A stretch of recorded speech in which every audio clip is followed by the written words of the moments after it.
ദൃശ്യത്തിന്റെ ആദ്യ ഭാഗത്തിൽ സിദ്ദിഖ് അവതരിപ്പിച്ച പ്രഭാകർ എന്ന കഥാപാത്രം സംസാരിക്കുന്നത് ഇങ്ങനെയാണ്. നമ്മൾ ഈ ചെയ്യുന്നതൊക്കെ നിയമവിരുദ്ധമാണ്. ഇയാൾ എന്തുമാത്രമാണ് അവരെ ഉപദ്രവിച്ചത്. എന്നാൽ മൂന്നാം ഭാഗത്തിലെ പ്രഭാകർ സംസാരിക്കുന്നത് ഇങ്ങനെയാണ്. ഇത് നിന്റെ ദാനമാണെന്നൊരു ഭാവമുണ്ട് നിനക്ക്, അത് വേണ്ട. ഈ ഒരു എപ്പിസോഡിൽ നമ്മൾ പറയാൻ പോകുന്നത് ഒരു സിനിമയുടെ രണ്ടാം ഭാഗത്തിൽ ആദ്യ ഭാഗത്ത് കാണിച്ചതുപോലെ അല്ലാതെ കഥാപാത്രങ്ങളെ കാണിച്ചതിനെ കുറിച്ചാണ്. ചിലരുടെ സ്വഭാവം മാറിയേക്കാം, ചിലരുടെ ശബ്ദം മാറിയേക്കാം. അതുപോലെ തന്നെ ഒരു സിനിമയിൽ തന്നെ വ്യത്യസ്തമായ ശബ്ദത്തിൽ സംസാരിച്ച കഥാപാത്രങ്ങളെ കുറിച്ചും നമ്മൾ പറയുന്നുണ്ട്.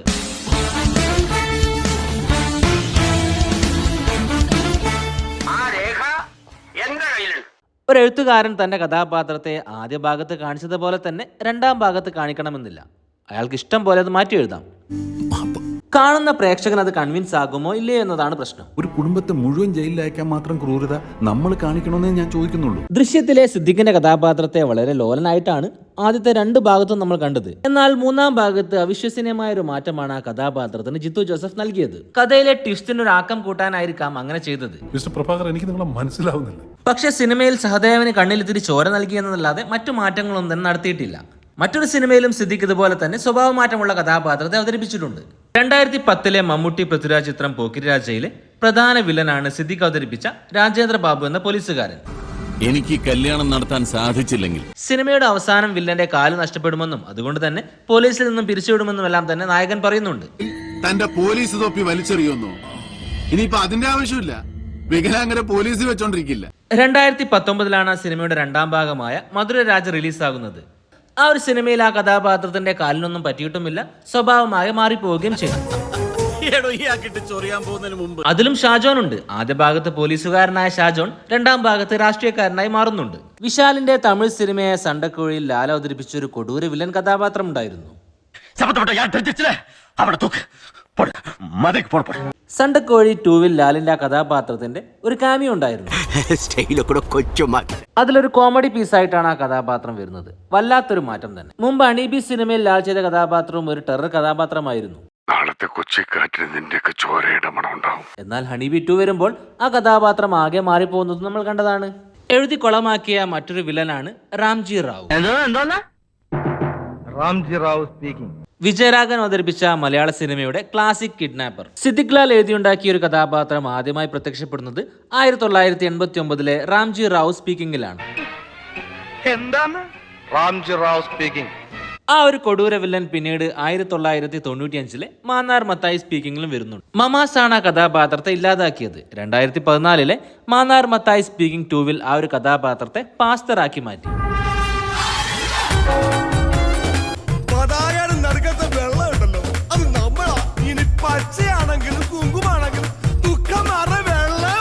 രാംജി റാവുവിന് അങ്ങനെ ഒരു കഥ കൊടുത്തത് പ്രേക്ഷകർക്ക് ആർക്കും തന്നെ ഇഷ്ടപ്പെട്ടില്ല. 2019 മാസ്ക് എന്ന മലയാള സിനിമയിൽ രാംജി റാവുവിനെ വീണ്ടും കൊടൂര വില്ലനായി തന്നെ കൊണ്ടുവന്നിട്ടുണ്ടായിരുന്നു. ആട് സീരീസിന്റെ ആദ്യ ഭാഗത്ത് ലോലൻ വെറും ലോലനായിരുന്നു. പക്ഷെ രണ്ടാം ഭാഗത്ത് ലുക്കും ലോലത്തരവും എല്ലാം തന്നെ മാറ്റിയിരുന്നു. പോലീസുകാരെ ന്യായം പഠിപ്പിക്കുന്നു. അത് വേണ്ട സാറേ, പണി പാളും. രണ്ടാം ഭാഗത്ത് ഷാജി പാപ്പനും സ്ത്രീ വിഷയത്തിൽ ഒരു മാറ്റം കൊടുത്തിരുന്നു. മലയാളികൾ ഏറെ ആഘോഷിക്കപ്പെട്ട ഒരു കഥാപാത്രമാണ് അല്ലു അർജുൻ ചിത്രമായ പുഷ്പയിൽ ഫഹദ് ഫാസിൽ അവതരിപ്പിച്ച ബൻവർ സിംഗ് ഷെഖാവത്ത് എന്ന കഥാപാത്രം. ഇതിന് ഒരു സ്റ്റാമ്പ് ഉണ്ട്, അതുകൊണ്ട് വാല്യൂ ഉണ്ട്. ഒന്നാം ഭാഗത്തിൽ പുഷ്പയുമായി ഏറ്റുമുട്ടാൻ പറ്റിയൊരു വില്ലനായിരുന്നു ആ കഥാപാത്രം. എന്നാൽ രണ്ടാം ഭാഗത്തെത്തുമ്പോൾ വെറും കോമാളിയാക്കി മാറ്റി. 1993 രഞ്ജിത്ത് എഴുതി അഴിവി ശശി സംവിധാനം ചെയ്ത മോഹൻലാൽ ചിത്രമായ ദേവാസുരം പുറത്തിറങ്ങുന്നത്. ആ സിനിമയിലെ പ്രധാന വില്ലനായിരുന്നു നെപ്പോളിയൻ അവതരിപ്പിച്ച മുണ്ടക്കൽ ശേഖരൻ. ഇനി ഏഴിലക്കരയിൽ ആർക്കെങ്കിലും നീ പാവരിക്കുന്നുണ്ടെങ്കിൽ അത് ശേഖരനായിരിക്കും. ആ സിനിമയിൽ ശേഖരന് ശബ്ദം നൽകിയത് ഷമ്മി തിലകനായിരുന്നു. നീ ഇറങ്ങണം, പഴയ കണക്കുകളൊക്കെ തീർക്കണ്ടേ. ഷമ്മി തിലകന്റെ ശബ്ദത്തിൽ പല മാസ് ഡയലോഗുകളും ഹിറ്റായി. ഒരു കാറ് കത്തിയ അതെനിക്ക് പുല്ല. 2001 രണ്ടാം ഭാഗമായ രാവണപ്രഭു റിലീസാകുന്നത്. ആ സിനിമയിലും ശേഖരനുണ്ട്. എന്നാൽ ശേഖരന്റെ ശബ്ദം മാറിപ്പോയി. എന്റെ കയ്യിൽ പണമുണ്ടെന്ന് എനിക്കറിയാം, പക്ഷെ അത് മുഴുവനും ഇട്ട് നീ തുലാഭാരം തൂക്കിയാലും മുണ്ടക്കൽ ശേഖരൻ കാൽ വെച്ച് തട്ടുയരില്ല.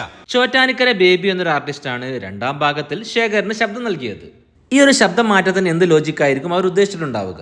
മലയാള സിനിമയിൽ ഒരു കഥാപാത്രത്തിന് തന്നെ പലരും ഡബ് ചെയ്യാറുണ്ട്. അങ്ങനെ നോക്കുമ്പോൾ ഒരു കഥാപാത്രത്തിന്റെ ശബ്ദം മാറി മാറി വരുന്നതായി കാണാം. അത്തരത്തിലുള്ള ചില സിനിമകളെ കുറിച്ചാണ് നമ്മൾ ഇനി പറയാൻ പോകുന്നത്. മലയാളികൾ എന്നും ഓർത്തിരിക്കുന്ന 2 ഇരട്ട ശബ്ദങ്ങളുള്ള കഥാപാത്രങ്ങളെ കുറിച്ചാണ് ഇനി പറയാൻ പോകുന്നത്. ആ വ്യത്യാസങ്ങൾ കഥാപാത്രവുമായി ഏറെ യോജിക്കുന്നതുമാണ്. ഒന്ന് മണിച്ചിത്രത്താഴിലെ ഗംഗയും നാഗവല്ലിയും.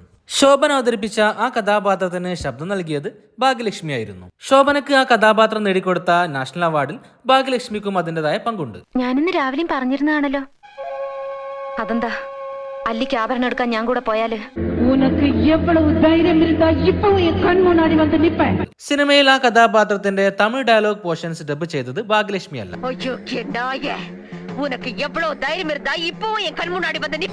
ദുർഗ എന്ന ഡബിംഗ് ആർട്ടിസ്റ്റ് ആണ് ആ പോർഷൻസ് ഡബ് ചെയ്തത്.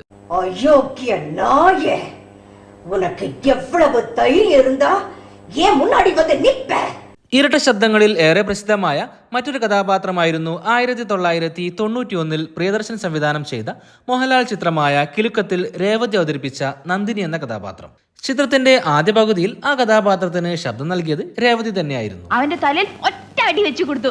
അവനെ ആശുപത്രി കൊണ്ടുപോയി. ഞാൻ വേറെ ഒന്നും ചെയ്തില്ല, ഇത്രേ ചെയ്തുള്ളൂ.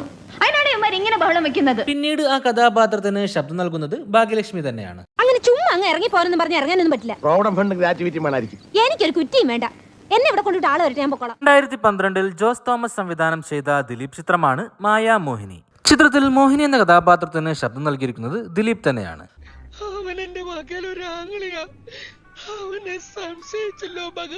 പക്ഷേ ആ കഥാപാത്രം ചിരിക്കുന്നതും കരയുന്നതുമായ രംഗങ്ങളിൽ ശബ്ദം നൽകിയിരിക്കുന്നത് ഡബ്ബിംഗ് ആർട്ടിസ്റ്റ് ഭാഗ്യലക്ഷ്മിയാണ്.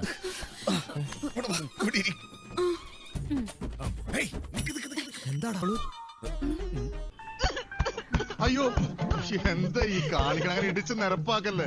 1995 ഭദ്രൻ സംവിധാനം ചെയ്ത മോഹൻലാൽ ചിത്രമാണ് സ്ഫടികം. ചിത്രത്തിൽ ജോർജ് അവതരിപ്പിച്ച കഥാപാത്രമായിരുന്നു SI കുറ്റിക്കാടൻ. ആ ഒരു കഥാപാത്രത്തിന് വേണ്ടി ശബ്ദം നൽകിയിരിക്കുന്നത് ഷമി തിലകനായിരുന്നു. നിന്റെ നല്ല പ്രായത്തിൽ കുത്തി നടക്കാൻ ഈ വടി ഇരിക്കട്ടെ.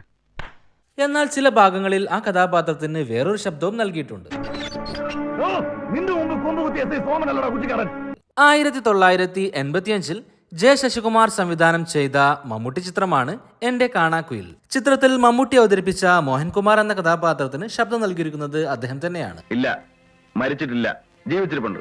ആ കുഞ്ഞ് എവിടെയാണെന്നുള്ള അമ്മാവൻ അറിയാം, അത് പറഞ്ഞു തരൂ. എന്നാൽ ഈ ക്ലൈമാക്സ് ഭാഗം ഒന്ന് കണ്ടു നോക്കൂ. അനു, ഇതാണ് നിന്റെ മോൻ അപ്പുക്കുട്ടൻ. ആ ഒരു പോർഷനിൽ മാത്രം മമ്മൂട്ടിക്ക് വേണ്ടി ശബ്ദം നൽകിയിരിക്കുന്നത് മറ്റാരോ ആണ്. 1995 കമൽ സംവിധാനം ചെയ്ത മമ്മൂട്ടി ചിത്രമാണ് മഴയെത്തും മുമ്പേ. ചിത്രത്തിൽ ആനി അവതരിപ്പിച്ച കഥാപാത്രമായിരുന്നു ശ്രുതി. ആ കഥാപാത്രത്തിന്റെ ആദ്യ പോർഷൻസിൽ ശബ്ദം നൽകിയത് ആനി തന്നെയാണ്. പൗഡർ തീർന്നു സർ. ഈ മോട്ടറിന്റെ പൗഡർ ഇല്ലേ, ആ തീർന്നു സർ. പിന്നെ അത് ഷോപ്പിൽ പോയി വാങ്ങിക്കൊണ്ടു. എന്നാൽ മമ്മൂട്ടിയുമായുള്ള വിവാഹത്തിന് ശേഷം ആ കഥാപാത്രത്തിന്റെ ശബ്ദം മാറുകയാണ്. പിന്നീട് അങ്ങോട്ടുള്ള ഇമോഷണൽ രംഗങ്ങളിൽ ആ കഥാപാത്രത്തിന് ശബ്ദം നൽകുന്നത് ഡബ്ബിംഗ് ആർട്ടിസ്റ്റ് അമ്പിളിയാണ്. ഒരു ഭാര്യയോടുള്ള എല്ലാ കടമകളോടും സാർ എന്നെ സ്നേഹിച്ചു തുടങ്ങി. ഞാൻ കാരണമാണ് ചേച്ചിക്ക് രണ്ടാമത് സ്ട്രോക്ക് വന്നത്.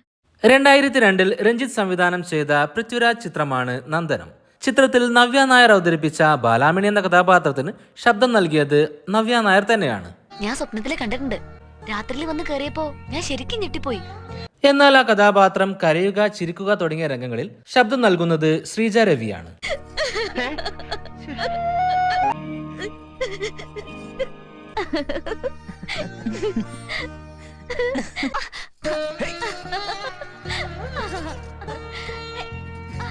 '2004 റാഫി മെക്കാർഡിൻ ചിത്രമായ ചതിക്കാത്ത ചന്തുവിലും ചില ഭാഗങ്ങളിൽ നവ്യ നായരുടെ ശബ്ദം മാറുന്നുണ്ട്. ഒരുപാട് ദുരിതങ്ങളും പ്രശ്നങ്ങളും ഒക്കെയുള്ള ആളാ. പ്രേതമായി അഭിനയിച്ച് അലമുറയിടുന്ന രംഗങ്ങൾ ഡബ് ചെയ്തിരിക്കുന്നത് ഭാഗ്യലക്ഷ്മിയാണ്.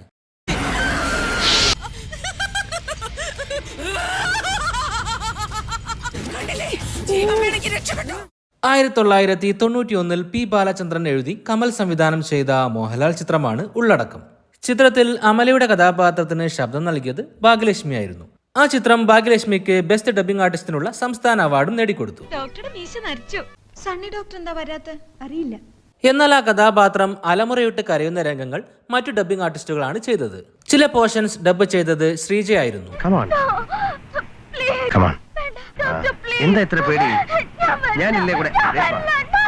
മറ്റു ചില ഭാഗങ്ങൾ ഡബ്ബ് ചെയ്തത് ആനന്ദവല്ലിയും.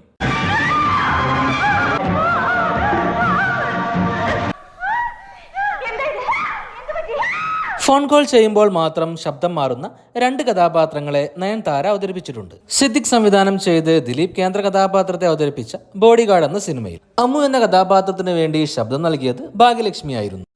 ഒരു കാര്യം ചെയ്യാം, ഡോക്ടറെ കാണാൻ ഞങ്ങളും വരാം, എന്നിട്ട് അതുവഴി പോവാം. ഡോക്ടർ ഒറ്റയ്ക്ക് തന്നെ കണ്ടോ, ഞങ്ങൾ കൺസൾട്ടിംഗ് റൂമിന് പുറത്തല്ലേ നിൽക്കുക. എന്നാൽ ദിലീപിനെ കബളിപ്പിക്കാൻ വേണ്ടി ഫോൺ കോൾ ചെയ്യുമ്പോൾ ആ കഥാപാത്രത്തിന് ശബ്ദം നൽകുന്നത് ശ്രീജയാണ്. ഈ ഡ്രസ്സിലും ആള് സുന്ദരനാട്ടോ, പക്ഷെ ഹെയർ സ്റ്റൈൽ ഇങ്ങനെ ചെയ്യുന്നത് ചാത്തന. ഫ്രീക്ക് ആയിട്ടിരുന്നതാ ഭംഗി. അതുപോലെ ഷർട്ട് പാതി ഇൻസേർട്ട് ചെയ്യണം.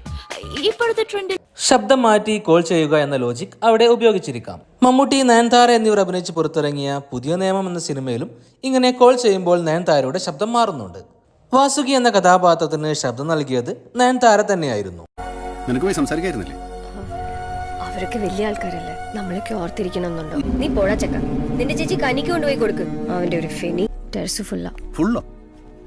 സൗര്യം കെടുത്താ ഒന്ന് പോകുന്നുണ്ടോ? നീ എന്താ ഇങ്ങനെ സംസാരിക്കുന്നത്? എന്നാൽ ഈ രംഗങ്ങളിൽ ശബ്ദം നൽകിയത് മറ്റാരോ ആണ്. ഞാൻ എന്റെ മനസ്സിനെ തന്നെ പറഞ്ഞു പഠിപ്പിച്ചു, ആത്മഹത്യ ചെയ്യാൻ എന്നെ കൊണ്ടാവില്ല, ജീവിക്കണം. പഞ്ചാബി ഹൗസ് ചിത്രത്തിൽ നീനാക്കുറുപ്പ് അവതരിപ്പിച്ച കഥാപാത്രമായിരുന്നു കരിഷ്മ. നീ സംസാരിക്കില്ല, പക്ഷെ പാട്ട് പാടും അല്ലടാ. സത്യം പറ, എന്തിനാ ഈ വേഷം കെട്ടൊക്കെ? ശരി, നിന്നെ കൊണ്ടത് പറയിക്കാൻ പറ്റുമെന്ന് ഞങ്ങളൊന്ന് നോക്കട്ടെ. എന്നാൽ ഈ കഥാപാത്രത്തിന്റെ ഈ ശബ്ദം ക്ലൈമാക്സ് പോർഷനിൽ മാറുകയാണ്. ഈ ഇമോഷണൽ ഭാഗങ്ങൾ ഡബ് ചെയ്തത് ശ്രീജയായിരുന്നു. ഉണ്ണിക്ക് വേണ്ടി ജനിച്ച പെണ്ണ് ഞാനല്ല, നീയാ. നിങ്ങൾക്കിടയിൽ ഒരു തടസ്സമായിട്ട് ഞാൻ വരില്ല. 1993 ജോഷി സംവിധാനം ചെയ്ത മമ്മൂട്ടി ചിത്രമാണ് സൈന്യം. ചിത്രത്തിൽ പ്രിയാരാമൻ അവതരിപ്പിച്ച ശ്രദ്ധ എന്ന കഥാപാത്രത്തിന്റെ intro സീനാണിത്. Shraddha call. Actually, sir, you see, I'm so excited about the training that I landed up 2 days. Sorry, sir. Actually, I was coming from the hot sun. English ഡയലോഗുകൾ പറയുമ്പോൾ ഒരു ശബ്ദവും മലയാളത്തിലെ ഡയലോഗുകളിൽ ഭാഗ്യലക്ഷ്മിയുടെ ശബ്ദവുമാണ് നമുക്ക് കേൾക്കാൻ സാധിക്കുക. ഇവിടുത്തെ ചിട്ടകളെ കുറിച്ചൊന്നും എനിക്കറിയില്ല, സർ. ക്ഷമിക്കണം. അമ്മ മേരിക്കുട്ടി, ചെങ്ങന്നൂർക്കാരി, 2 പേരും military doctors, love marriage, Kashmir versus Kerala. ഇത്തരത്തിലുള്ള സിനിമാ വിശേഷങ്ങൾ നിങ്ങൾക്കറിയാമെങ്കിൽ അവ കമന്റ് ചെയ്യുമല്ലോ. വീഡിയോ ഇഷ്ടപ്പെട്ടാൽ ഹൈപ്പ് ചെയ്യുമല്ലോ. ചാനൽ സബ്സ്ക്രൈബ് ചെയ്യാതെയാണ് നിങ്ങൾ വീഡിയോ ഇതുവരെ കണ്ടതെങ്കിൽ ചാനൽ സബ്സ്ക്രൈബ് ചെയ്യുന്ന കാര്യം പരിഗണിക്കുമല്ലോ. മറ്റൊരു രസകരമായ വീഡിയോയുമായി വീണ്ടും വരാം. പീസ്.